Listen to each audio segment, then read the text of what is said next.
بڑھاپا، تعلقات اور مستقبل کی تیاری۔ انسانی زندگی مختلف مراحل سے گزرتی ہے اور بڑھاپا ان مراحل میں سب سے حساس مرحلہ سمجھا جاتا ہے۔ اکثر لوگ جوانی میں اپنے مستقبل کے بارے میں کم سوچتے ہیں، لیکن جیسے جیسے عمر بڑھتی ہے یہ سوال ذہن میں ابھرنے لگتا ہے کہ بڑھاپے میں ہمارا خیال کون رکھے گا۔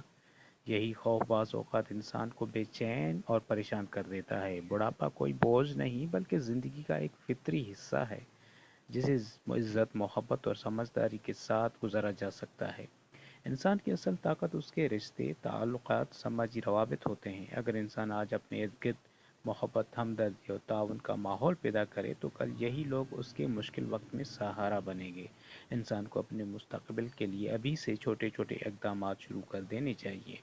دوستوں سے رابطہ رکھنا، رشتہ داروں کے ساتھ تعلقات بہتر بنانا، ہمسایوں کی مدد کرنا اور دوسروں کے دکھ درد میں شریک ہونا ایسی عادتیں ہیں جو مستقبل میں انسان کے لیے ایک مضبوط سہارا بن جاتی ہیں۔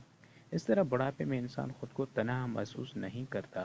اکیلا ہونا ہمیشہ بری بات نہیں، لیکن تنہائی ایک ایسی کیفیت ہے جو انسان کو اندر سے کمزور کر دیتی ہے۔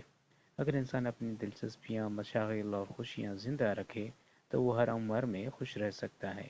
انسان کو مطالعہ، کھیل، فنون یا کسی نہ کسی مثبت سرگرمی میں وابستہ رہنا چاہیے تاکہ زندگی میں خوشی اور امید باقی رہے۔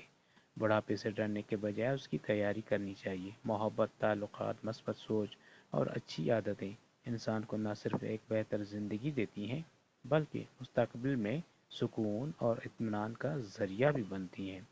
مختصراً، بڑھاپے کا سہارا صرف دولت یا علاج نہیں بلکہ انسان کے اپنے اعمال، تعلقات اور زندگی گزارنے کا انداز ہوتا ہے۔ اگر ہم آج سے دوسروں کے ساتھ اچھا برتاؤ کریں اور اپنے اندر امید اور خوشی کو زندہ رکھیں تو ہمارا مستقبل زیادہ پرسکون اور خوشگوار ہو سکتا ہے۔